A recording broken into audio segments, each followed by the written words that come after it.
Hello बच्चों, कैसे हो आप सब। आज हम आपके लिए एक और नई कहानी लेके आए हैं जिसका शीर्षक है हंस और उल्लू। एक जंगल में बहुत गहरी नदी थी और उसी नदी के किनारे एक बहुत बड़ा बरगद का पेड़ था।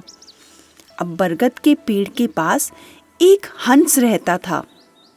वह हंस बहुत ही खुशी से खाते पीते मस्त मौला उस नदी के पास रहता था। दिन भर नदी में तैरता, पेड़ पर बैठता, आकाश में उड़ता और वापस अपनी जगह पर अपने घर में वापस आ जाता। इसी तरह उसका समय व्यतीत हो रहा था। एक दिन भटकता हुआ एक उल्लू वहां पर आ गया। अब जब हंस ने उस उल्लू को वहां देखा तो हंस ने पूछा, अरे भाई, तुम कौन हो? इस जंगल में कैसे आ गए? मुझे लगता है कि तुम यहाँ पर नए हो। अब उल्लू ने कहा, तुमने सही कहा, मैं इस जंगल में आज ही आया हूँ। मैं इस जंगल में भटक गया था और अचानक मुझे यह विशाल पेड़ दिखा तो मैं इस पर आराम के लिए बैठ गया। तुम कौन हो और इतने सुंदर?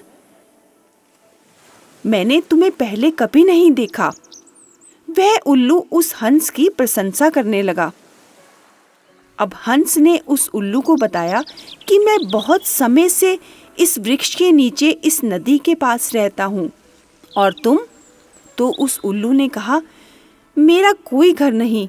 मैं वही तलाश रहा हूँ कि कोई ऐसा पेड़ दिखे जिस पे मैं आराम से रह सकूं। क्या मैं यहाँ रह सकता हूँ? तो हंस ने कहा, देखो, तुम यहाँ रह सकते हो, लेकिन गर्मियाँ पड़ने पर यहाँ पर बहुत अधिक सूखा हो जाता है। इसीलिए यहाँ पर कोई ज़्यादा समय तक नहीं ठहर सकता। तो मैं भी तुम्हें यही सलाह दूंगा कि तुम यहाँ से चले जाओ, कहीं और रैन बसेरा बना लो, क्योंकि यहाँ सूखा पड़ने पर कोई भी पक्षी ज़्यादा समय तक नहीं टिक पाता। अब उस उल्लू को कोई और जगह पसंद भी नहीं थी। उसे लगा, यह हंस मेरा मित्र बन जाएगा और हम दोनों मिलकर यहाँ रह लेंगे। लेकिन क्या करता बेचारा, उस हंस के कहने पर रुक भी नहीं पा रहा था। लेकिन उसे वह बरगद का पेड़ बहुत अच्छा लगा। तो उल्लू ने हंस से कहा, मेरा मन नहीं है यहाँ से जाने का, मैं तो यहीं रहूँगा। तो हंस ने कहा, जैसी तुम्हारी इच्छा, तुम यहाँ रह सकते हो और मुझे भी एक मित्र मिल जाएगा। यह कहकर दोनों बहुत प्रसन्न हुए और दोनों में बहुत अच्छी मित्रता हो गई और दोनों बहुत खुशी खुशी उस पेड़ के नीचे दोनों मस्त मौला होकर रहने लगे। अब अचानक वही दिन नज़दीक आ गए जब उस जंगल में सूखा पड़ जाता था। अब जब वह गर्मियों के दिन आए तो बहुत अधिक सूखा पड़ जाने की वजह से उल्लू वहाँ पर रह नहीं पा रहा था। अब उल्लू को लगा, अगर मैं यहाँ अधिक दिन रहा तो शायद मैं नहीं बच पाऊंगा। तो हंस ने कहा, देखो, मेरी सलाह मानो तो तुम वापस अपने उसी जंगल में चले जाओ। यहाँ पर अधिक सूखा पड़ने की वजह से तुम नहीं रह पाओगे। उल्लू ने कहा, तुम सही कह रहे हो, मुझे वापस चले जाना चाहिए। अब उल्लू ने हंस की बात मानी और वापस अपने जंगल की तरफ चल दिया। लेकिन उसे हंस से बिछड़ना अच्छा नहीं लग रहा था।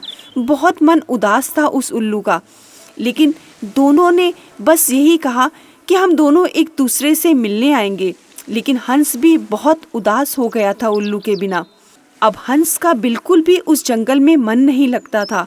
हर वक्त उदास उस उल्लू के बारे में ही सोचता रहता था कि मेरा दोस्त इस वक्त क्या कर रहा होगा और वह मुझे याद भी करता होगा या नहीं। और यही उल्लू सोचता था कि वह हंस मुझे याद करता होगा या नहीं। अब एक दिन हंस ने उल्लू से मिलने का सोचा कि बहुत दिन बीत चुके हैं, मैं अपने दोस्त से मिलकर आता हूँ। अब यही सोचकर हंस ने उड़ान भरी और उल्लू के घर की तरफ हो लिया। जब वह उल्लू के जंगल में पहुंचा तब तक रात हो चुकी थी और वह उल्लू को पुकारने के लिए जंगल में चिल्लाने लगा। और जैसे ही उल्लू ने अपने मित्र की आवाज़ सुनी तो उसने हंस की आवाज़ पहचान ली और वह उड़ता हुआ भागता हुआ अपने दोस्त की तरफ गया और बोला, मित्र, तुम आ गए मुझसे मिलने के लिए? हंस ने कहा, हाँ, मेरा मन नहीं लग रहा था तुम्हारे बिना, तो सोचा अपने दोस्त से मिल कर आऊं। तो उल्लू बहुत ही प्यार से अपने दोस्त से मिलने लगा और गले लगाकर उसका स्वागत किया। अब फिर उल्लू उसको अपने पेड़ पर लेके आया और बोला, देखो, बहुत रात हो चुकी है, तुम थोड़ा आराम कर लो, हम सुबह उठकर बहुत ढेर सारी बातें करेंगे।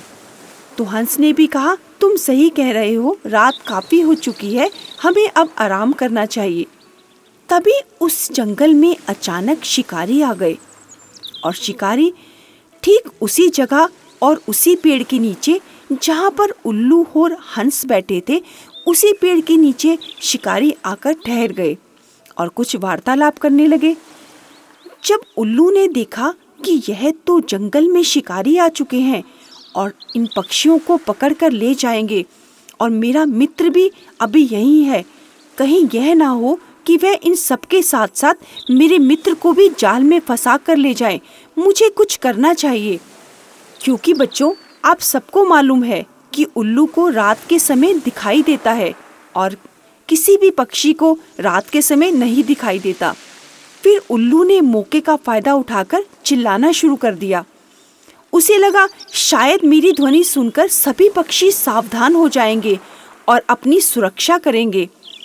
और जैसे ही शिकारियों ने उस उल्लू की चिल्लाहट सुनी तो उन्हें लगा कि यह हमारे काम में बाधा करेगा और यह सब पक्षियों को उठा देगा और इससे हमारा नुकसान हो जाएगा।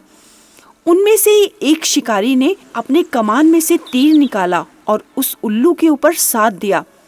जैसे ही शिकारी ने तीर को उस उल्लू की तरफ छोड़ा, अब उल्लू को तो रात को सब दिखता था। उल्लू ने झटपट से हंस को दबोचा और पीछे कर लिया कि कहीं यह तीर मेरे दोस्त को ना लग जाए, और दोनों बहुत ही सावधानी से बच गए। अब जब यह सब कुछ हंस ने देखा तो उसने उल्लू को झट से गले लगा लिया और कहा, मित्र, आज तुमने मेरी रक्षा कर ली। शायद मैं इन शिकारियों के तीर से मर जाता, लेकिन तुमने आज अपना दोस्ती का फर्ज निभा लिया। और उस उल्लू ने शिकारियों से सभी जंगल के पक्षियों को, जानवरों को और अपने दोस्त को बचा लिया। देखा बच्चों, मित्रता हो तो ऐसी जैसे हंस और उल्लू की थी, क्योंकि उल्लू को हंस से बहुत अधिक प्यार था और इसीलिए उसने अपनी मित्रता निभाई और हंस की जान बचा ली। और बच्चों, यही सच्ची मित्रता है।